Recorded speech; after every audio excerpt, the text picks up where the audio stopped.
Bloodlines Media. The reality we live in can be a very strange place. Most of the time, fact being stranger than fiction. How will we ever start to understand this reality we live in unless we question everything? Join me and a guest as we unravel the mysteries of this reality, one topic at a time. This is Inquiries of Our Reality with Shayn Jones. Reality isn't what it seems. Abductees taking aboard a craft with a tractor beam. Is life a simulation or an astral dream? Aliens travel through black holes in different galaxies. Life is a bizarre odyssey. With a mic talking about philosophy. Well, Bigfoot is stalking campers as the Wendigo walks through the woods of sharpened antlers, using a Ouija board to talk to the dead like a necromancer. With so many questions and not enough answers. So if you're interested in mysteries and abnormalities, tune in and listen to Inquiries of Our Reality. So if you're interested in mysteries and abnormalities, tune in and listen to Inquiries of Our Reality. What is up, Inquirers, and welcome to the expanse of deep, open-minded conversation. I'm the one they call Shayn, and on today's episode, we got a little bit of a sprinkling of everything in this one, honestly. We get to talk about some folklore in the beginning of it, talking about duendes and possibly elf/fae experiences, and then by the end, it ends up getting somewhat political/conspiratorial. So, of course, for all the people who have been around since the beginning of the show, that was kind of the bread and butter of the show when it started. But if you don't enjoy that kind of stuff, I think you'll at least enjoy the first half of the show. And if you guys end up sticking around, at least for the second half too, just know it doesn't get too bad or anything like that. We connect stuff with a lot of biblical stuff, but it was a fun conversation, and I think you guys will enjoy it all the same. But before we get into this wonderful conversation, we first have to do news and updates and front of house. If anyone has an encounter that they would like to report, you guys can report those to ommencounterreports at outlook.com. I'd love to collect as much of that as possible, whether it's a small encounter or a really big encounter. I want to hear about it regardless. And depending on what you want to do with the encounter, I could possibly have you as a guest on the show to talk about it. I could read it in the beginning of the show and get some other people's thoughts and opinions on it. I can just give you my opinion on it. We can keep it completely between us and not have it published anywhere, which again is totally okay. You just got to let me know. Or 4, maybe I can even possibly come out and investigate it, but none of that will happen, of course, unless you guys report those encounters to ommencounterreports at outlook.com. And if you guys enjoyed this show, please don't forget to check out my other podcast, Bizarre Encounters with Shayn Orin. Over there, we dive into a lot of the same topics on this show, but we do it from the deep dive perspective with all of our own research. Do have some guests sprinkled in the middle, but I'm sure you guys have heard the show by now. If you guys are listening to Inquiries, I'm sure you've at least checked out one episode. But of course, I got to throw that out there for anybody that is a new listener and hasn't actually checked out that show. And from there, you guys can also check out our YouTube/Patreon exclusive show, Bizarre Inquiries, where we take in listener questions and let our minds wander from there. So if anybody has any questions that they would like to submit for that, we are taking in as many questions as possible so we can hit some future episodes. Bizarre Encounters is back after a 3-week hiatus, so we will be diving back into Bizarre Inquiries as soon as we get a little bit more inquiries to inquire about, of course. And if anybody wants to support the show, you guys can do so through the Open Minds Media Patreon. Over there, you'll get Inquiries and Bizarre Encounters and a bunch of other really cool stuff and a few other side shows that I am in the process of working on, just trying to finalize right now. And there is a 7-day free trial for at least 2 of the tiers. So definitely worth checking out, see what it's all about, see if you guys enjoy being a member of the Patreon. And number 2, you guys can go and check out the Open Minds Media merch store. Over there, got a bunch of new stuff that'll be coming up. I am trying to drop designs regularly, trying to expand and make it so that there is a little bit more support for the show. So if you guys don't mind going and checking out those t-shirts, seeing if there's anything that you guys like, I would greatly appreciate it. And if you guys want to get 10% off at checkout, you guys can use code Cryptid10 for 10% off. And the last way you guys can support the show is by leaving a review or rating for the show on iTunes or Spotify. It's been a hot minute since I've gotten one of those that I can read on the show. I definitely see all the ratings and reviews left on Spotify, but of course over there you can't leave out a typed out message. So if you guys could boost up the iTunes end and I can give you guys a big shout out on the show, I would greatly appreciate it. And in the process of that, you will boost up the show in the algorithm and make it so that more listeners will come over to the show. And from there, of course, I can get some more awesome guests and experiences to talk about on the show. And if you want to stay up to date on the show, you guys can check out Inquiries of Our Reality and Open Minds Media on Instagram, Facebook, Discord, YouTube, and TikTok. And every single thing that I mention is all available in the link tree, which is available down in the show description. And with that, let's get into the show.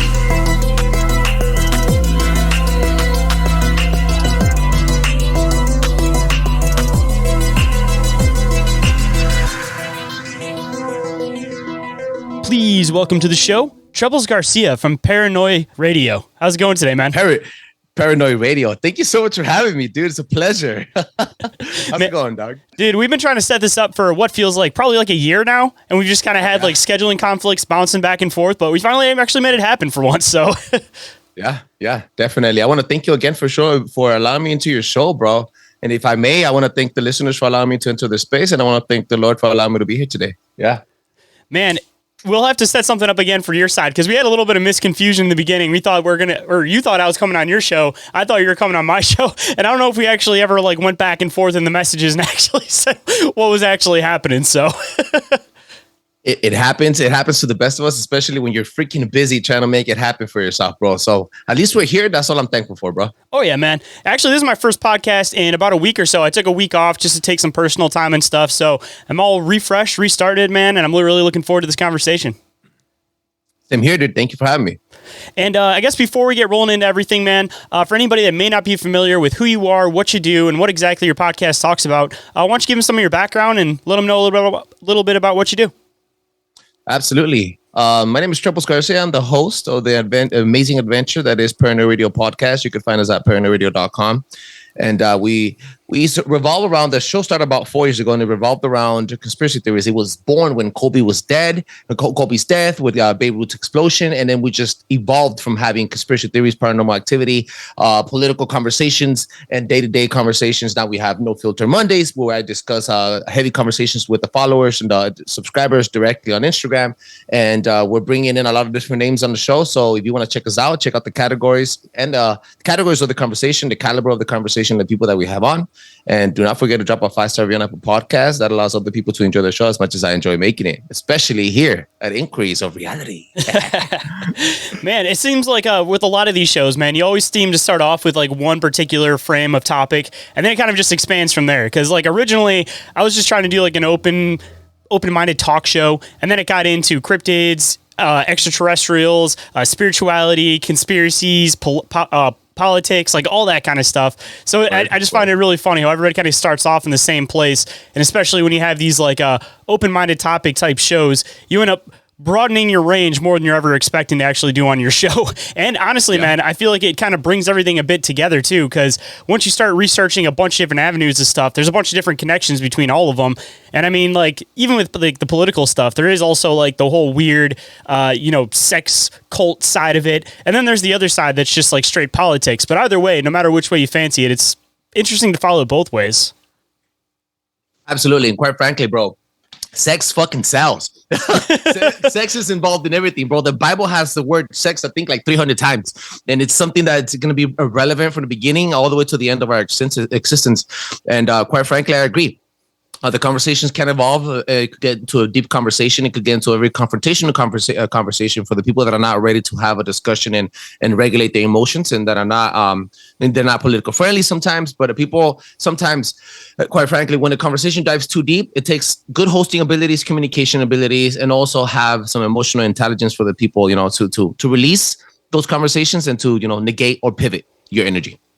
Hey, man, ain't that the truth, though? Because, I mean, a lot of the time, too, it's like you can touch a lot of topics a lot of people don't want to touch, but it all depends on the mannerism in which you do it in. Because it's like you can come onto a show and you can just seem like you're just spitting hate speech about a certain topic or political group or whatever, or you can kind of just like address the facts and kind of let people decide for themselves while still pointing out the obvious. And I mean, that's at least the kind of the way I go about it on my show most of the time, is that, like I said, I'll dive into a lot of these topics that people don't want to dive into, but you kind of just state the facts rather than like just throw straight opinions at it and actually not really get somewhere at the conversation. Because I mean, at the end of the day, it's like you want people to try to understand your opinion and your side. And if you're just going to sit there and like slander all day and stuff, it's like you never really get an understanding, because automatically people's defenses come up. And I mean, even when you have a guest on the show and you have like opposite opinions on things, you kind of have to steer it in the direction that it turns into just like a discussion rather than an argument. Because even for the listeners, man, that's how you're actually going to get somewhere with somebody and actually get your point across. Yeah, that's fact, bro. I've had situations where I've had, she's a good friend of mine, Born Awake Oracle on Instagram, and she is a medium. She jumped on and she kind of discussed how there is immediate hell. You don't go to hell or heaven. You go to a waiting room, right? Biblically speaking. And I'm not very religious oriented, but I also know the Bible also mentions something like that. So when I mentioned it to her, she's like, no, that's not what happens at all. And I was like, oh, okay, well then tell me more about what your research says, right? So I kind of like, I know where I stand, I know where I believe, but I'm not gonna attack her for that. I'm gonna allow her to speak. That's why I have it on the show. And if I want her to promote the show, I want to amplify her message too. So, you know, it comes with delicacy, bro. And quite frankly, bro, the world is a lot more interesting than what you think. And you have to be open-minded to a lot of different colors, a lot of different things. And I'm not talking just LGBTQ shit. I'm talking about real stuff, real situations in life, and real experiences that people go through on a daily basis. Ain't that the truth, man? And I mean, we can definitely get into some political stuff, but I know at least for right now, you mentioned that you've had some bizarre experiences. And a lot of the time when you start diving into this kind of stuff, it kind of stems from having your own weird experiences. So I feel like a lot of the time before you dive into all the weird topics, it's almost better to kind of get a standpoint of where somebody came from and their like frame of reference. So if you wanted to, we can dive into some of your personal, bizarre, paranormal, whatever type of experiences. Quite frankly, I've only had one cryptid encounter, but I come from a lineage of family that my real mother, she's from Guatemala. And just to cut it short real quick, just to make this real quick, her grandmother, well, she was the 11th child of, I think, 15 kids. My mom was tossed in the trash. Her grandmother, which is my great grandmother, picked her up and raised her. Now, my great-grandmother, she used to be a shapeshifter. She used to sleep with men during the days, and at night, she used to turn to a wild hog and kill those men. Eventually, she killed enough men that the town in Guatemala, in Zacapa, Guatemala, bro, look it up. It's a real place. They stoned her to death. Now, my mother saw that. She witnessed it, and she went cuckoo for Cocoa Puffs, which means she used to sleep on a hammock, as like every third world country does, and she used to have long, silky black hair, bro. And she used to sleep on a hammock. She used to throw her hair back. And then every morning when she would wake up, her hair would be braided. Now, after doing some research, I find out that she was paranormally activated, but also it was a way for her to fight off evil entities and demonic entities in the area. Now, I'm not saying I'm connected to any witchcraft or anything, but I did witness an elf, a brownie, a duende. I don't know what you want to call them out here. But I was 22 years old, fresh out of jail, and I was completely sober because I was fighting 10 years, and I needed to be on my point. I was doing 72 hours of anger management. I had no drinking problems, no coke problems, no weed problems. I was sober, straight as an arrow. I came into work one time. It was like around 2 a.m., and I threw myself back. And I remember it was a full moon that night, and I had my window shutters open, right? So they were half open, and then my windows had a crack because we were kids. We used to throw freaking balls in. You know, we were freaking ruthless teenagers when we were younger. So my windows were cracked in LA. And I remember that looking at my brother's twin bed, I noticed there was a amount of dirty clothes on it, and then on top of the little mound of dirty clothes, something was moving, and I was like, better not be a fucking rat, better not be a roach. I was like, because I mean, the most logical thing is going to be a freaking mouse after all the shit that he left behind when he moved to Texas, because he left all his mess there.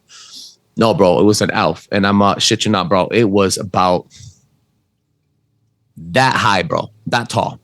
His head was half his body's length. He was brown, kind of like I was, very brown, well-dressed. I don't know how his head didn't tilt over when he would walk, and he moved in immediate flash. It was in a matter of 5 seconds. He jumped from the bed onto the back of the dresser, and then he looked at me like this. He opened the freaking door, looking at me, and he dashes through the door outside to the hallway. What's funny is that as soon as he walked out into the hallway, my adopted father at that time, he opened the door and walked into the restroom. Now, why is this so important is because ever since then, I've never seen him again. But my mother, rest in peace, told me that she used to see him when she was younger. My adopted mother. I'm an adopted kid. At 12 years old, I was adopted. My Mexican mother, she told me, yeah, I used to play with them at the pond in Mexico. I used to throw gold coins at them. I used to throw freaking change at them, pesos at them. And then they used to be happy. Just don't bring them food and don't bring them clothes. Don't take whatever they want to take. And I was like, what the fuck? Yeah, so very interesting, bro. Very interesting stuff. We will be right back after this brief commercial break, so stay tuned. And we are back, so let's hop right in. Man, there's a lot to actually unpack there. So just to clarify, where exactly did this experience happen at? In a little city called El Monte, California. Oh, it was in California. Okay. In California, because I was going to say, when it comes to a lot of this kind of stuff, you mentioned that you had your Mexican adopted mother. I didn't know if it happened in Mexico or your mother was from Guatemala. It's Guatemala herself. But, I mean, when it comes to the Duende stuff in particular, it seems like there's a lot more of it that happens in, like, South America. And in turn from there, I mean, California, Texas, you'll kind of hear about some sprinklings that kind of happen within there. But I'm almost kind of curious if there's something that kind of came up from South. Because, I mean, even if you kind of dive a little bit different of a direction, but still kind of south. I mean, Hawaii, you have all the legends of like the Menehune and everything like that are around that size too. And they seem like they're, I don't know, more curious than anything. Like a lot of people, they'll have experiences where like they'll try to play with them, or they'll have ones where they'll try to protect them and follow them. And it seems like not until you get into like the weird face stuff in like Europe does it seem like there's really anything like super dangerous. But that being said, though, I'm sure that if you piss off a Duende, then it's going to treat you completely different. But for the most part, it seems like they're just very curious and want to interact with like kids more, assumably because they're less intimidating because of the size. You'll be surprised. There was a situation. So in Europe, some of them are called brownies, and I think the one I've seen was also a brownie. There's different names in different counties and different continents and stuff. But the one I noticed that there was also I started doing some research on elves, and I did an episode for elves 2 seasons ago on our show, and we went into how there's a story in Mexico where a musician, you know how they play la banda, right? They have Mexican accordion players. So he was an accordion player. He also played the flute, and he got done with the quinceañera. He was walking back home with his little accordion, and he walked through the graveyard, which is like a shortcut to get to his home, and he saw a couple kids playing. Now, when he mentioned kids in the story, they weren't kid size. They were dwarfed little people, but they were not regular kids. So they were playing, and they distracted him, and they told him, play us some song, and we'll give you some money. And he started playing music. He started playing the accordion for them. Well, 10 years passed by, and he went missing. And he came back out of his trance, dirty, with no shoes, still with the accordion hanging from his freaking chest, and walked towards his house. When he knocked on the door, he saw his wife with a different man, and his kids were older. 10 years later, and they asked him, where the fuck have you been? He was missing for 10 years of his life. He was in a trance. He was in a different dimension playing music for these entities, bro. Wicked. Man, that's like a lot of the European stuff that they try to lure you in, and then you end up thinking you've only been in there for like 5 minutes. It ends up being like 10 years, or people just go missing outright altogether. So, I mean, at least for the adults, it seems like there's a lot more of like the luring them in. With the kids, it's a lot more of the playful stuff. But, I mean, at the end of the day, I'm sure they're trying to lure the kids too, but maybe when it comes to the kids, they're more, I don't even know. Maybe they're like less curious than like the adults are. Like the adults will just kind of charge towards something, where the kids will kind of like keep a distance and still kind of figure out what it is. Maybe that's, yeah. But again, then you get into like the Irish stuff, and you have like the changelings, and that the whole thing is based basically on the fact that these fairies, fae, would come, take the kid, put something else in its place that was a fairy that looked just like it, and then the kid would be gone forever and be in the fairy realm, and you have to like kill the changeling in order for your kid to come back. But obviously, more often than not, the kids never came back. So yo, that shit matches so perfectly. Another story, so another Duende story, right? We're getting a little deep into it. There's another story where a child goes missing in Mexico playing some ball, and I guess he started playing with these entities, and then he went missing. But he was in a matter of minutes. He hiked 15 miles up the mountain, and he was found in a different town the same day. But he was found in a different town, and the kid said, "I was just playing with my friends." So again, they lured him into this dimension, probably, and like, because I have a strong belief that they're just the bending light. They're all in the same sphere. They're in the same realm, but they're bending light. So they exist in the same time length, in the same time span, in the same wavelength that we are operating in, except that they have the ability to be mischievous with light. Again, I think we can only see the light spectrum, the one that whatever's expected for us to see with our eyesight, it's very limited. Green is probably the darkest shade of color that we can see and understand with our eyesight without any help. So, which is why night vision is in green, because you see the most shades of green with your eye, right, with your pupil. So they are able to bend light and exist in light that we cannot comprehend, that in vibrational light that we cannot coexist in or accept, at least in our materialistic life. See, you're kind of thinking something somewhat along the same kind of lines as I was kind of thinking. Has something to do with obviously like frequency and vibration, but I think in a little bit of possibly a different sense. So if you're kind of thinking about like sci-fi concepts when it comes to this kind of stuff, I mean, I almost kind of wonder if there's different vibrational points, I guess you could say. And there's like faster ones, there's like the ones that we're on, then there's ones that are like slower than ours. So I'm kind of curious if maybe when you interact with the Fae, you almost like, synchronize up with like their wavelength, so to speak. And when you synchronize up with their wavelength, you end up moving slower, which is why you hear about the old things with like Norse mythology and everything about how like trees and everything communicate, but their life is so long that you'd have to like condense a year worth into a second to be able to hear like the one word that they're saying, kind of a thing. So I wonder if it kind of same thing could somewhat work with the Fae, that if you synchronize with their vibration and you slow yourself down, essentially time in our realm is moving faster, and in their time you're synced with them, so you feel like they're moving the same speed as you, so you're interacting way slower, but time is moving faster like around you because you've like fallen into their vibration. I love the way you're bringing that in, and I'm gonna bring this in because I'm not very religious oriented, but I have been opening the Bible more often, and not because I'm a Christian or nothing, bro. It's just the fact that I think the Bible is one of the oldest conspiracy books in the world. Again, it has sex in it, it has true crime, it has paranormal activity, it has monsters, it has sea creatures, it has everything. So I started looking into this, and I was like, okay, so if the Bible says either you're obsolete, right? Only a Sith deals in obsolete, but still, I'm a Star Wars super fan. So if I throw little things in there in Star Wars, forgive me. So it basically says either you are or you're not. You can't be lukewarm. Either you're hot or you're cold. So which means it's either against God or with God. So what are these creatures? So I started thinking, then these are demonic entities. It has to be that. It's the most common, the most basic thing that you would think. Okay, then how are they manifesting? And then the Bible also says that God, I guess one day for God is 1,000 years for us. Bam, the time lapsing. There it is right there. So if these entities, and I'm using quotation marks here, if they are demonic entities, then, and they're operating at a different spectrum, at a different wavelength, I'm assuming that they're divine.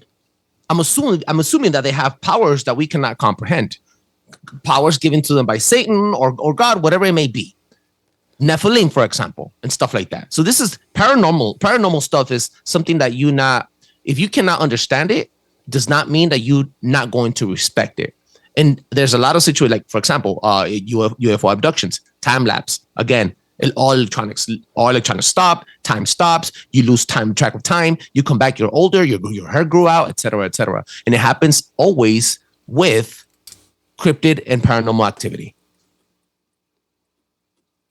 So here's another weird thought to think about. I don't know if anybody's actually ever thrown this theory, but if you're talking about it from like a possibly biblical perspective, when it comes to the fallen angels, they came down, they created the Nephilim, and the Nephilim were obviously just like a mix of a bunch of different things. Like, they corrupted the animals, they corrupted this, they corrupted that. So it wasn't just particularly humans in general. I mean, theoretically, though, everybody talks about the giants, and they got the 6 fingers, they got the 2 rows of teeth, but who's to say genetics, they also work with the suppressed genetics. That could be the main genetic, but there's still the suppressed genetic. So, maybe for every 10, there ends up being one Nephilim that ends up being tiny and ends up being the complete opposite of what everybody else thought. Now, if everybody was trying to theoretically wipe out the Nephilim, they would have been going after the giants, because the giants were the ones that were obvious, plain sight, the ones that were the ruling class, the ones that were trying to take power and everything. But if you had all of these small Nephilim that existed, and then they started breeding with each other, and they actually created a small genetic for Nephilim, they'd have like the perfect hiding spot. If they were just trying to exist in this earth realm without actually being seen, what not a better place to do it than to be small? So, I mean, I wonder if anybody's actually ever thrown the theory of small miniature Nephilim, but also kind of connecting into that too. There's a guy I had on the show a while ago, and he talks about the whole like Nephilim clown theory, and we've kind of connected it with the whole like DMT thing too, that when people are experiencing DMT, they could actually be seeing a demonic realm, and you're actually getting tricked into thinking that the demonic realm is this like dark realm, when it's actually these weird, bright, vibrant colors and everything like that. And obviously DMT is connected with the Fae, fairies, elves, all that kind of stuff. So if that other theory is possibly true, that these Nephilim clowns could exist, and that's actually what they look like, who's to say that there's not a connection purposefully between the DMT realm and elves, knowing that they are still within the same Nephilim family, just two different variations of Nephilim. I have to agree with you. And I'm going to amplify what you just said right now. I think I'm going to add more to your theory, to that theory that you just threw at me. Eugenics is a real thing, bro. Human beings have been trying to fucking perfect the race since the beginning of time. I think after prostitution, I think eugenics and having the perfect race, the perfect body, the perfect shape, the perfect color, the perfect train of thought, I think all of that has always been something that we have been obsessed with. Having said that, when in the days of Noah, the flood wiped everything, and all of these freaking harpies and Baal and all these animals that were half human, half horse, half human, half goat, half human, half bird, all of these things that the Nephilim have created because they had corrupted the bloodlines, most of them died, but some of them survived. That's also biblical. Now, the idea of them shape-shifting or managing or finding the code, decoding the DNA, fine-tuning the DNA to make a perfect survival creature, a creature that will survive and adapt through the ages, that's not far out of the reach, bro. It's not to jump too far into it. And quite frankly, it could also be biblical. Now, do you know? Now, this is kind of a segue into what I wanted to present to your show. You brought in the whole DNA plane thing. You brought in the idea of Nephilim still being around and the bloodline still being thickened up. Do you know who's also a person that was I'm not sure if I could say this name out loud on your show. I'm not sure if your show is on YouTube or not, but you can say it. Totally no filters, man. You're good. Awesome. Epstein was extremely obsessed with transhumanism. It got to a point. Now, this is not my research. This research was brought to me on my show by Joe Rizzi from K4B3. So I must give all credits and homage to him. Shout outs to K4B3 podcast and Joe Rizzi and the Cavemen.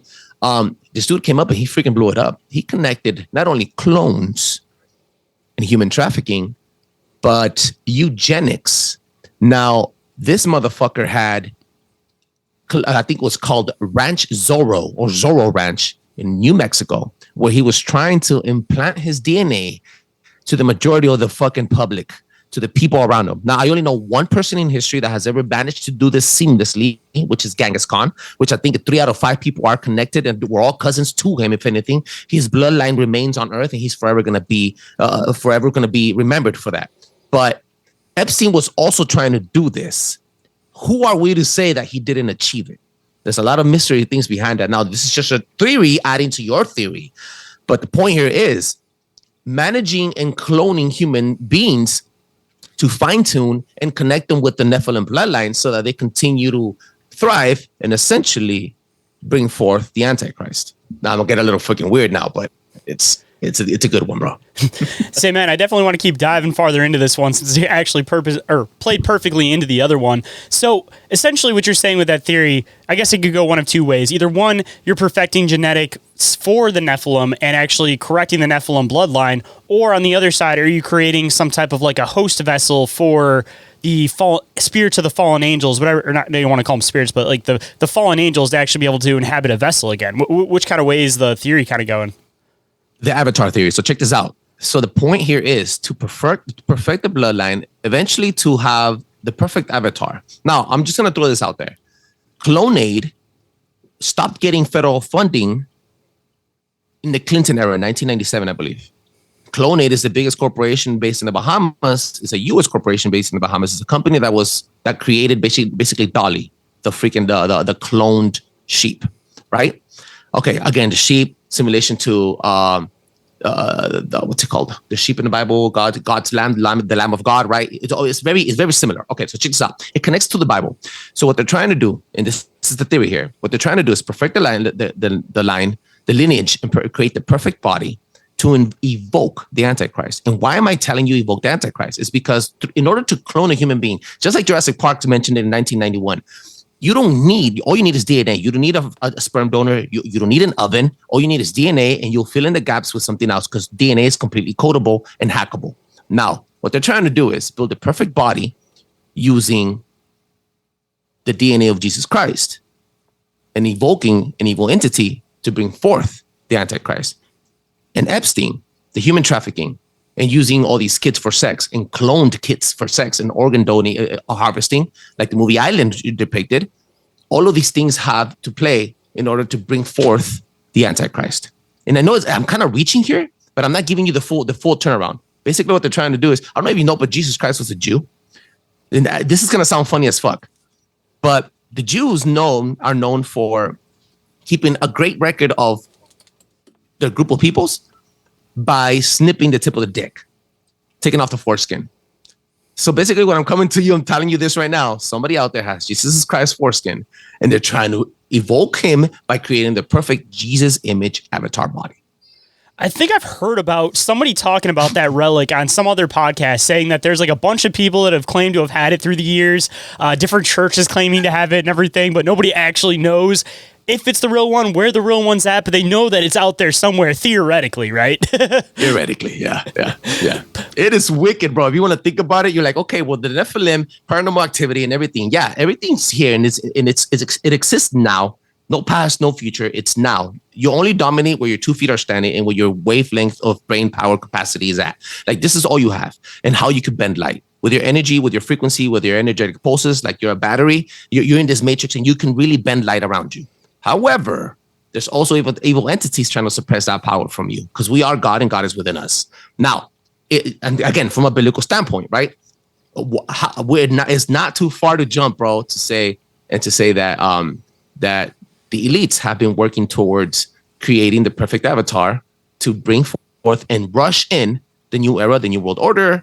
Because my conspiracy mind goes crazy here, and bring in the Antichrist, Project Bluebeam, the great miracle worker, the big deceitful, the author of lies, the 1,000 faces, whatever you want to call him. Hold that thought. We'll be right back. And we are back, so let's hop right in. Man, I'm glad that you brought this up, because I've thrown this theory a few times, kind of connecting stuff with the paranormal, saying that I think that the elites have a lot more of an understanding of the paranormal realm than what they give credit for, and that's why they let all these like ghost hunting shows. Everybody calls everything a demon. They kind of just let people go over the deep end with it through TV and through movies and everything like that. So nobody actually knows what the real information's based. But I think that considering a lot of these elites are into this kind of stuff, where they're trying to create the perfect avatar, they're trying to create the perfect body, they're trying to live forever, I think that they know of a way to be able to transfer consciousness into this paranormal realm and be able to move it into a new avatar. Because you hear about this kind of stuff with the elites all the time, that like this one will have the same name as this one, and they'll have the same tendencies and act the same way as this one. And then when you get into like the whole like reptilian thing, you kind of hear about this like transferring of consciousness concept between different vessels and everything. I'm kind of curious, again, if they have an understanding of the paranormal realm, and maybe they are trying to usher in the Antichrist and be able to make it so that fallen angels are able to take over these vessels, but in turn, they're also using it for their own benefit to be able to transfer their consciousness into a younger version of themselves, theoretically, somebody else in their bloodline, so that they can continue on their work and be able to continue on all the secret teachings, so to speak, of like the ancient mystery schools and everything. So it works both ways. What they're trying to do is, and again, to amplify what you just said, yeah, they're going to make themselves look younger, feel stronger, live longer than most of us, while all of us are eating all this fucking bullshit food and dying faster. Now, the mission is this. The mission is have them reproduce, them as us regular normies, right? Have them reproduce at the fastest rate possible, pervert their kids and their minds at the fastest rate possible, lose their souls, lose their minds, have them work for us as slaves, introducing more perversity, more perverseness into the world to younger kids, so that by the time they're 30 years old, they're already consumed in drugs and alcohol, lost in the ways of the ghetto. Again, ghetto, because the word ghetto is also an Israeli word that's considered to be, I'll jump into that later. I don't want to segue too much. Basically, what they're trying to do is make us live in a fast lane, right? Evoke their names, evoke their frequencies, erect their statues, glorify them, pay homage to them, sing their songs, watch their movies, pay them to be alive while we're paying to die at the same very time. It's like a towel. When you use a towel, the towel is the only thing that's going to get wet while you're drying yourself. The same concept, bro. So if you think about it in a way, yeah, they're trying to glorify themselves and speed up the process of our decay while they're living on a longer term. And that makes them live forever. This is not just, again, through lineage of time and of DNA, like Genghis Khan did, or mentioning Alexander the Great. He's so great, and that's how you remember him, by that name forever and forever. Washington, George Washington, the first president of the United States of America, over glorified through ages, right, through hundreds, thousands of years. It's not just that now. Now it's getting to a point where it becomes physical for them, and karmic retribution is a real thing. So they're telling you what's happening. They're telling you what's going to happen next. They're telling you how they're taking your kids. They're telling you how they're going to attack you. They're telling you how they're going to make you cut off your own testicles, so that later in the future, you're confused of who the fuck you are. You already sold yourself to the devil, and then you're influencing other people to do the same while they're basking in the ambience. Ain't that the truth, man? I was going to say, man, just even in the food in general, I noticed something the other day when I went to the gas station, just trying to find one thing that was decent to drink. And even like the water has like added ingredients and stuff like that in it. I mean, realistically, we're all expendable to them. The whole idea is that you basically do your work life in order to push what they're trying to push for society. And then after you're not functionable to work for society anymore, then they're done with you. They don't need you around anymore. Like, you're just an added thing that they got to pay for in order to have around, and there's no point in that. So that's why, they try to make all these things that are bad for you illegal, but yet cigarettes have been around forever. And the whole idea is that they kill people slowly, so you get that work age out of them, and as soon as they get to the point where they're kind of teetering over the edge or they're not working so good anymore, that's about the time that people end up getting lung cancer and everything, and then they just slowly die off. And that's the whole intention, man. That's what I thought the whole COVID thing was about, was that it seemed like it sell you the pharmaceuticals that for you to get better while you're dying off. It's fucking retarded. They got you coming and going, bro. This is like Kiss. When Kiss started fucking dying out, right? Kiss would sell you coffins and condoms. They got you coming and going, bro. They're fucking marketing geniuses. I'm telling you, bro, it's fucking beautiful, bro. It's a beautiful fucking life we live in, isn't it? Shit, man. Went off the rails here. Yeah, bro, yeah. The hope is to hopefully be able to eventually break away from it. But I mean, even with COVID, man, like, I guarantee you the whole intention with that, it seemed like the whole thing was that it targeted old people more than anybody else specifically. And if you're actually looking at the system and knowing the fact that they actually had this stuff manufactured, like, they push it away from the mainstream news, but if you're really diving into stuff, you know that it was like, it was it was supposed to be a bioweapon, essentially. But you take off all the older people, and then again, it's less people living off the system. So if you can create a virus that targets specifically older people and just pushes them off, then think about how you're going to dwindle down the numbers. And again, ironically, all this stuff was going on when the Georgia Guidestones got destroyed, which was their step-by-step process saying how many people we need. This is what we need to do. This is what we need to do. And then again, it was a monument, and there's no real investigation into it, anything like that. There was one video of like a car taking off from it, and you never had anything heard about it again. But yet, a year before that, there was that guy with his girlfriend that went into the national park. Their girlfriend went missing, and that was mainstream news for like 6 months, while a monument gets destroyed and nobody actually looks for it.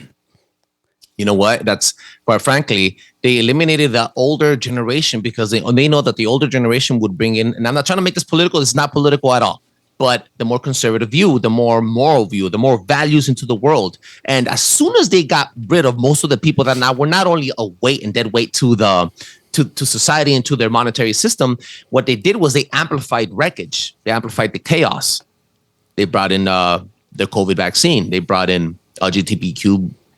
How many days? 76 days now. I'm not nothing against these people, nothing against their lifestyle, but I don't need to know. You don't need to fucking tell me how you're shoving shit up your ass by telling me how you're shoving it down my throat. It's just, quite frankly, you can do whatever you want. Just keep the kids out of it, right? Yep. But what I'm saying is they amplified the chaos. They amplified everything that they started really, really amplifying mass murders and gun rights. And they started bombarding you all with all five senses. Whatever you taste, whatever you hear, feel, smell, watch, all your five senses are bombarded with this propaganda of chaos. And I'm not trying to be a black pill chill here, but yeah, man, you remove a certain amount of people out of the society, that people that would hold down morals and values, the older generation. And then you get people like us millennials with 30-second attention spans. And we can't even watch a TikTok video without death scrolling. And if it's not a fat ass shaking, we don't give a fuck on what's happening about our fucking world. And that's just fact, bro. Kamala Harris got vice presidentship by sucking dick. Sorry to tell you. Shit, man. And man, they're about to usher in round 2 of all this shit too, because I don't know if you've been following like mainstream news somewhat, but they're trying to push the whole like bird flu thing now, and I guarantee you they're going to try to even if it doesn't go anywhere, man, they're going to try to make it seem like it's like the scariest thing that's ever happened. It's starting off in little pockets and everything. And like, I'm in Michigan, and Michigan's supposed to be one of the main places for this. And they're trying to make it seem like it's this horrifying new deadly virus, all this and that. And they're saying that the main thing was that you'd get like pink eye from it. So, I mean, like, same thing as COVID, man. It was like flu symptoms, but they're going to make it seem like it's way scarier. Ass, man. Fucking A. Yo, look, I'm going to tell you something real quick, though, bro. It's the food. Food is the biggest weapon of mass destruction. And I just recently put this together. The first temptation to man was a fucking apple. The bitch ate it, came back, and showed sin to Adam and Eve. I mean, to Adam. There was no bloodshed. There was beasts roaming the earth. There was no hunting needed. Everything was provided. And the first temptation for Jesus Christ was food. Now, I'm not trying to make this biblical or religious, but bro, if you follow the trail of the food, the Israelites were lost in the desert 400 years because they were searching for what? For food. This is huge, bro. Food is the biggest weapon of mass destruction, and it's Satan's favorite weapon to attack us. They said the water's making the frogs gay. Who was that? Alex Jones? Yeah, Alex Jones. Fucking wrong. He wasn't wrong. And water, 75% of your body, bro. 75% of your body's gay. How about that? It's bro, it's serious. Now they're attacking your poultry. Now they're attacking your red meats. Do you know who's the biggest owner of farmers or farmland in the United States, in America, in North America? Bill Gates now, right? Yep. Yeah, Bill Gates in China. And guess what he's trying to do? Give you synthetic eggs and synthetic meat created by AI and little fucking machines. Believe it or not, bro. And what's going to happen after? Now, the meats, dude, have you ever tried to fucking make some ranchera meat on carne asada on a Sunday, some carne asada, bro? The freaking pounds of meat's like $16 a pound here, bro. Some ribs, some dry tip. Holy fuck sauce, bro. When the fuck, I blinked and I opened up my eyes and everything's $20 now. $20 now. Dude, fish is like the cheapest protein now. Like, how crazy is that to think about? Yeah, man. So I'm not theorizing here. What I like to say on the show is hashtag look it up. GTS means Google that shit. If you guys paid a little bit of attention, you'll see that we're not conspiracy theorizing here. These are just conspiracies. This is just life. And we're going through it on a daily basis. There's 3 types of people on the freaking planet, bro. There's people that know about the conspiracy theory and wants to spread the news like I do, or like we do. There's the second person is they know about the conspiracy theories and they just don't give a fuck. And then there's the person that hasn't been awakened yet. So I guess the real question is, who are you guys? Ain't that the truth? Right? We will be right back after this brief commercial break, so stay tuned. Hey guys, I know nobody really wants to listen to ad breaks on podcasts, so instead of actually listening to those, why don't you go and check out some of the sponsors and affiliate links for the show instead. Number 1, you guys can go and check out I Know Squatch for all of your squatchy gear needs, or you guys can check out Cryptoteology for all of your wearable cryptid favorites, or you guys can check out Snarly Yow for a fantastic natural line of beard oil, beard balm, beard shampoo, and body wash, all with an enticing woodsy aroma of smoky cedar with a hint of mint. And he also puts on a lot of fantastic events around the West Virginia area. So if you guys are in that area, make sure you guys go and check it out and see what kind of events he's putting on, because he definitely brings in an awesome group of people. And you guys can go and check out Big Ape Threads for all of their Bigfoot and cryptid related designs. And going into the affiliate links, you guys can always go and check out the newest sponsor to the show, Oregon-ite, specializing in scale model pyramid replicas, EMF protection devices, and much more. And if you guys find any pieces that you guys want to scoop for yourself, you guys can use code OMM for 10% off at checkout. And to all the paranormal investigators out there, you guys can go and check out the Chattergeist. It is the all-in-one paranormal investigating device. My absolute favorite. I use it every single time I go out. And if you guys have any technical questions about it, you guys can always go and hit up Barry over there in Dimension Devices on Instagram. He's the guy that programmed and developed it, so he'll be able to answer any of your guys' technical questions for it. And if you use the affiliate link, you guys will receive 10% off at checkout. And just a heads up, the company is based in the UK, so when you check it out on the website, it will be in pounds. But when you guys use PayPal, it will convert over. So don't think that you guys can't scoop one just because you don't live in the UK. And don't forget to check out the affiliate link for Sticker Mule to receive a $10 credit towards your first purchase. Over there, you can get a bunch of stickers printed, t-shirts, posters, all that kind of stuff. So if you guys are another podcast and you guys are looking for good quality stuff in order to print your logos on, Sticker Mule is definitely the place for you. And more information on all of those, of course, is available down in the show description.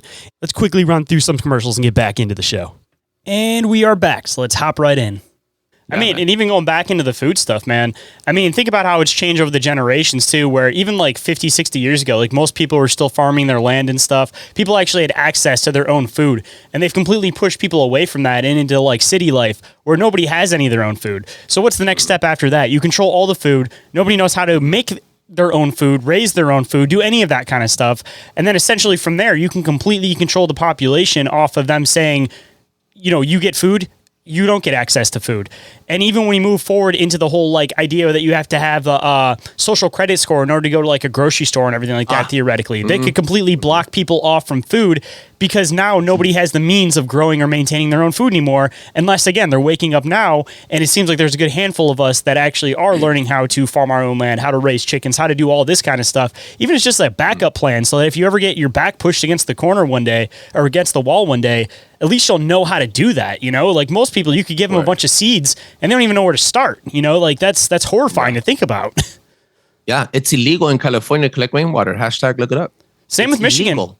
Same with Michigan. Really? Illegal to collect fucking water? Hold the fuck up. Hold your horses. Wait. Air? It's free.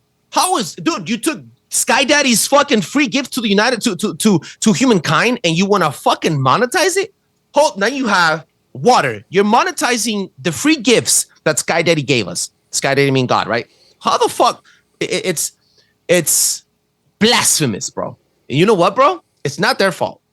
It's our fault. We've allowed it to get to this point. Specifically here in the United States of America, we have been so fucking privileged after World War II. So fucking, we forgot what humble means. We forgot what starvation is. Forgot, you know, Native Americans didn't have breakfast until they actually woke the fuck up and went hunting and gathering for a bit. They didn't know what breakfast was, bro. What the fuck? Like, still to this day, I try to practice that. I eat until 12 p.m. because I don't feel that I earned it. And it just at the bare minimum feel of hunger, right away you want to eat a fucking cupcake like a fucking sore loser. And that's what happens, bro. You are comfortable in the skin you're in, and you're comfortable just consuming. And that's all you are, a consumer. So, and I'm not saying that's a bad thing. If you're happy, you're fucking happy. But it's not, it doesn't suffice my soul, and it doesn't suffice me. And hopefully it wakens you up so it doesn't suffice you either, or your children, or your wife, or the people around you. I mean, that's like a whole other scheme to think about too. As far as like meals and everything like that goes, they create this meal, they create breakfast, they create this, they create that. And they make it so that, again, you have to eat multiple times a day, where I'm sure, again, in the past, people were maybe only eating once every couple days, once every day if they were lucky and actually caught like a fish or something like that. So they've also changed the humans' consumption to the point where people feel like they're starving if they skip one meal, where, again, our ancestors would have theoretically gone a couple days without a meal. Word. And you know what, dude? There another one of the biggest lies to mankind was he who controls time. For example, they tell you when to wake up, when to go to work, when to go take a shit, when you're allowed to go eat. There it is. Again, when you're supposed to eat this, when you're supposed to go out, when are you going to spend your money? Hey, when are you going to retire? Hey, when are you going to have sex at even times, right? They control every aspect of your livelihood by controlling time.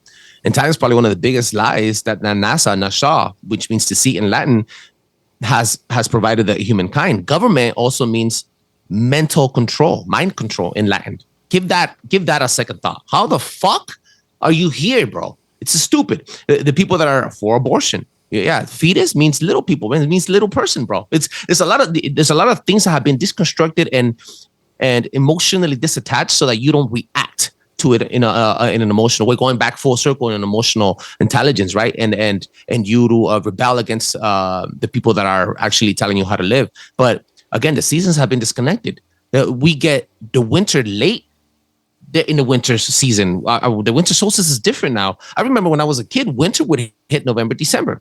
Yeah, winter hits that, but when the cold season comes in, it's January, February now. We're going through freaking Valentine's Day on a rainy season and it's snowing outside. Like, how the fuck is that happening? So time has been now elapsing and being controlled. Also, the Gregorian calendar. How the fuck does that happen, bro? You see what I'm saying? And we've allowed it. And we will only continue to do it and use it because that's all we know. That's all we've been taught. That's all we want to know. That's all we're comfortable doing. The word comfortable is very important here. I mean, just looking at a calendar in general. We have to add the extra day for leap year every couple of years because our calendar isn't exactly where it should be with the placement of the months and everything to begin with. So off of that, you're already kind of like throwing people's seasons and everything like that off.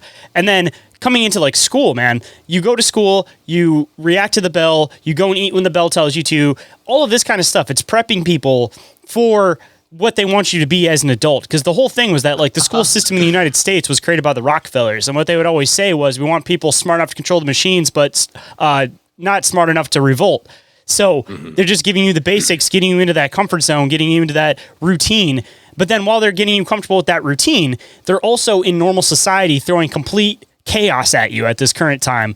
So it's getting to the point where everybody wants a routine, but everything is chaos. And I think the whole intention behind that is that they're going to bring that, whether you want to call it the Antichrist, the one leader for the New World Order, it's going to be a person that basically comes and tells you how to go about your day. And every single person that is a sheep, whatever you want to call them, a lemming, they're going to be all about that because everything's going to get so chaotic that they're going to want somebody to basically tell them how to take step-by-steps through their life. And as mental illness rises too, and people aren't able to handle themselves or handle their own thought process and everything, they're going to want more of that. So I think that's the whole intention behind it, is that you get people where they have this subliminal concept of having a routine, but then you throw complete chaos at them. So they get to a point where they're begging for somebody to tell them what to do and routine. And then you usher in this perfect person that unites everybody and tells them how to go about their life. And then boom, there you go. You tricked everybody into this whole New World Order concept without any kind of fight or reaction to it. Yeah, by dividing us. Yeah, dividing your mental state, dividing your emotional stability, by keeping you as a consumer, by making you feel like you're a schizophrenic and looking at spirits and you got voices in your head, when in reality it's probably just, the drugs that you fucking been consuming since you were a very young age, because you're not really depressed, because you really don't have anxiety, but yet you're victimized. You victimize yourself your entire existence because a doctor told you what's wrong with you. You actually want to go to the doctor and hear what's good about you? No, the doctor's not paid to tell you what's good about you. The doctor's a doctor to tell you what the fuck's wrong with you, even if you're perfectly fine. And they're meant to sell you the unorganic pharmaceutical chemical cocktails they give you on a daily basis because it feeds their fucking pocket and makes them live longer while you die faster. There's a full loop around again with the whole controlling of time, letting you know when you're going to die. It's all consumerism, bro. Mm-hmm. And I didn't want to make this into a conspiratorial topic, but yeah, bro. Yeah, paranormal activity is very conspiratorial. I mean, even beyond like the drugs and everything like that, though, I mean, when you're looking at the whole like biblical concept of things too, all these people that were prophets, that were all these important characters through the Bible, they all had these weird paranormal experiences. And at their time, obviously, they were completely just thrown off to the side, outcasted for having these experiences. I often wonder if today we're going to have some of these people that look like they're batshit crazy coming up and saying like, an angel told me this, God told me this, Jesus told me this. But then 1,000 years from now, those are going to be the people that we look at as like the prophets of this time. And we're just looking at them like they're crazy now because that's what society wants us to do. But I mean, again, it would have been theoretically the same in the past too, because, if everybody was following Jesus, Jesus wouldn't have been crucified in the first place. So, I mean, yeah. It's very important to think that, you know what, even at that, dude, I think I might have to disagree there because there's a lot of us out here, bro. There's a lot of crazy motherfuckers out here. I'm considered one of those fucking crazy. Hey, we're all crazy to some extent. You just got to hope you're good crazy and not bad crazy. Yeah. I hear you, bro. I hear you. Yeah, man. It's crazy to, getting back to full loop on the idea of paranormal activity. I think everybody's going to go through an experience regardless. And I think we're all susceptible to that frequency. I think we could all hit that level, but I think it's very important to also respect that. It's not something to play with. If you think that you have the knowledge, the moment you think you know, you don't know. And the more you know, the less you know. Like, I don't know if that makes any sense. A lot of people think that, I opened the Bible, I think I know what's up. Or I studied black arts, I think I know what's up. Like, no, there's always somebody bigger, stronger to tell you what to do. And that's going to amplify a bigger message than you. So it's very important to have respect for whatever you're doing. And intent is huge because we manifest, bro. I'm a huge believer in manifestation. I'm a huge believer of karmic retribution. And I'm a huge believer that if you're set up in this world and you're already amplifying a message and you have evil intent, you're probably going to succeed faster than everybody else, but your downfall is going to be huge and catastrophic. You gotta be careful with that. You gotta respect dark arts, respect the paranormal stuff. Oh yeah, man. I mean, people don't actually dive that much into like the old stuff when it comes to like the dark arts, realizing that originally the whole thing was that you created like a contract that I would do this thing for you and you do this thing for me. But then through popular culture, just movies through the years and everything like that, you know, it kind of got to the point where it's like people are praying, giving worship to these dark beings, but they're not actually doing these like contracts back and forth like they used to, because it's almost like they scare the people away from the contracts so that they don't actually have to pay on the contracts, but they're still getting the worship all the same.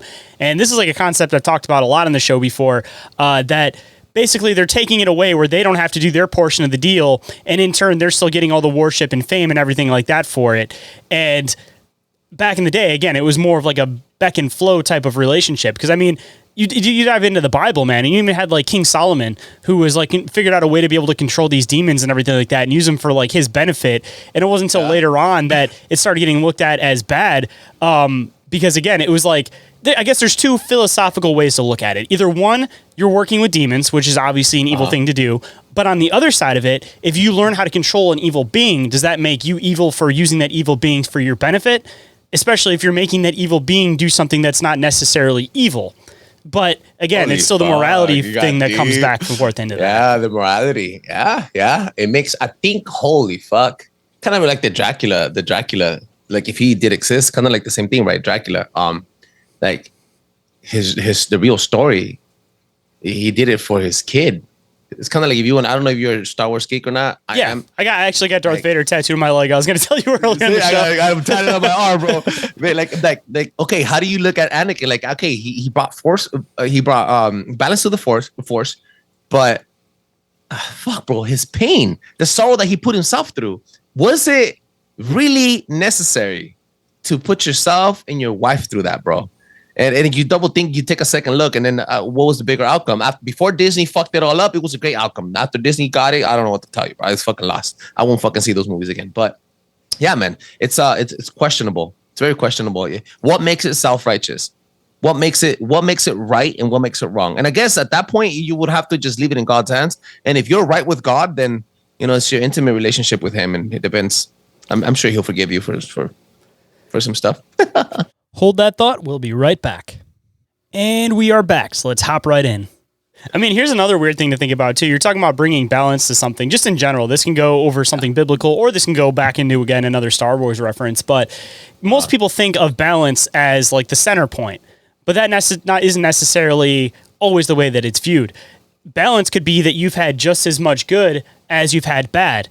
And in turn, you're able to create that neutral stance in the end time when you're actually supposed to do the whole thing that your life was about. So going back into like the whole Star Wars reference, you know, he has his time from the good and he does all of this great stuff. And then he has that neutral point, and then he goes into the bad and he does all this bad stuff. So realistically, balance to the Force, wouldn't that be neutralizing it because there's been as much good as there's been bad? And then at the end of it, that's where you're like, your free will would come in, that you've had the balance from both sides. So you can choose which side you want to end up swinging towards the end. Wouldn't that have to do a little bit with intent towards the end? Your intent at the last act you took right before you passed on and you became Force Ghost? I mean, because Force Ghosts, they continue doing good, right? They don't really go to heaven or hell. But if they in real life, right, away from Star Wars, your intent, your final intent. I know people that have fucked prostitutes, have robbed, have stolen cars, have hurt people, have shot, possibly even killed people. And on their deathbed, they gave their heart to Christ. They gave their soul to Christ, and they asked for forgiveness loud for everybody to hear. So it's kind of like the same thing. What was your intent your entire life that you went through? Like Catholics, and I'm not trying to bash on Catholics here, but Catholics go throughout the fucking week killing, murdering, raping, and on Sunday morning a man forgives your fucking gift, your sins. How the fuck does that work? And you go to heaven because you paid 10% of your check? How the fuck does that work? Same concept, right? Your intent. It's fucking crazy, dude. Dude, that's the other kind of weird thing to think about. Even with the elites, for all the fucked up shit they do, they're trying to counterbalance it with the other side. And like a prime example of this is the whole like Jimmy Savile thing. That this dude was obviously doing some dark, twisted shit behind closed doors. But on the other side, nobody figured out about it until after he died, because he used to make these weird comments in interviews saying that, you know, when I get judged, at the pearly gates, this will be my side of the bad stuff, but at least I can say over on this side, this is all the good stuff that I've done. So again, maybe there's a lot more of an understanding about this, that you do have to balance out your evil acts with positive acts, but theoretically, as messed up as it sounds, you could do just as many evil acts as positive acts as long as there's a hair bit more positive acts that counterbalance the evil acts. See, but I think, quite frankly, that is kind of like a human construct of the balance of justice, kind of like what is really just. Like, if I kill a tall person today but feed a taller person tomorrow, does that work? Like, it's kind of like, again, it comes down to your intent, bro. So if your intent was to say, I'm gonna go half of my life, let's say you die at 60, 30 years of damage, you killed people, and then you say, oh, you know what, I'm gonna turn over a new leaf, and I'm going to spend the last 30 years of my life creating good so that I'm forgiven. Your intent is just so that you are forgiven, full of egotistical shit. What does that say? That says that even the good that you did it towards bad. You did it for evil acts. See what I'm saying, right? Because you wanted to cover up for evil acts. I think you would have to genuinely have the intent and give up everything that you've ever done, everything that you were, and completely be reborn. Again, not trying to be biblical, but I mean, even within biblical stuff, though, you see a lot of this back and forth that it kind of makes you wonder how messed up the human mind could theoretically be. Because, again, not to keep throwing any type of religion under the bus or anything, but you hear about all of these like Catholic priests and stuff that'll have obviously relationships with like young boys and stuff like that, and they'll do a lot of these dark, twisted acts, but they'll counterbalance it as they think. And no matter what their intention is behind it, obviously it's for this specific reason. But if your head is so off that you think that you can do bad things, and then in turn your intent is that you can become good by doing the other things, your intent is still there. It's just a matter of viewing it from a slightly off, crazy standpoint. But in their head, they're still doing that right, even though from everybody else's perspective, they're only doing it to cover up the bad they've done. Yeah, under the law of humankind and human morale, yeah, you're probably doing more good than bad. Yeah, definitely. But it still doesn't take away that you did it just to cover up your fucking scheme in the back. I have a couple of friends. Check this out. I have a dude. He's a banger. One of my friends. And he used to go into the warehouses and steal stuff, right? Steal computers back in the early 2000s. And the security guard on the third try, he went with one of his friends, and the security guard came at him and pulled out a gun. No, he pulled out a gun and shot his friend. His friend died. Unfortunately, rest in peace. The dude died. He was a freaking felon. Whatever. My friend then pulls out his gun and shoots back. Now, check this out. The dude came back and shot back because he was fearing for his life, right? So he shot him in the leg. Security guard came. He survived. Security guard sued. And they got my friend 50 to life for attempted murder. Now, check this out. If he would have murdered him, it would have considered self-defense. He would have walked away with 3 years, only 3 years in jail. Bam, bam, bam. What am I trying to tell you here? Under the rule, the construct of our ways of thinking what just is, yeah, you probably did something right to cover up something wrong. But once you get to the pearly gates, what was really the intent behind your so-called change? Ain't that the truth? And I guess that's probably a good spot to start wrapping up on, because I know you said you're a little bit time pressed and stuff. But I always like to do words of wisdom before we start wrapping everything up. So if there's any words of wisdom you might want to bestow on the listeners, what might it be? Ladies and gentlemen, you cannot control the world around you. You cannot control people's emotions. You can only control where your 2 feet lay. So if you want to make a change in the world, you want to make a change at all, start in your home. Start with your perspective on things, with your emotional stability, checking on your boys, on your father, checking on your brothers, on your sisters, and showing more empathy. After that, you can move on to going to the city hall and start making some political moves here and there, but change your home first. You want to change the world? You can't change the world if you haven't changed your inner, your where you live, your household. That's where it all starts. And start by amplifying and bumping up the volume to Paranoi Radio podcast, found on all podcast platforms. And make sure you check us out at paranoidradio.com. This was a blast. I want to thank you so much, Shayn, right? Dude, you are an amazing host, bro. You could talk my ear off. I would have kept longer if my baby wasn't been banging on the door, bro.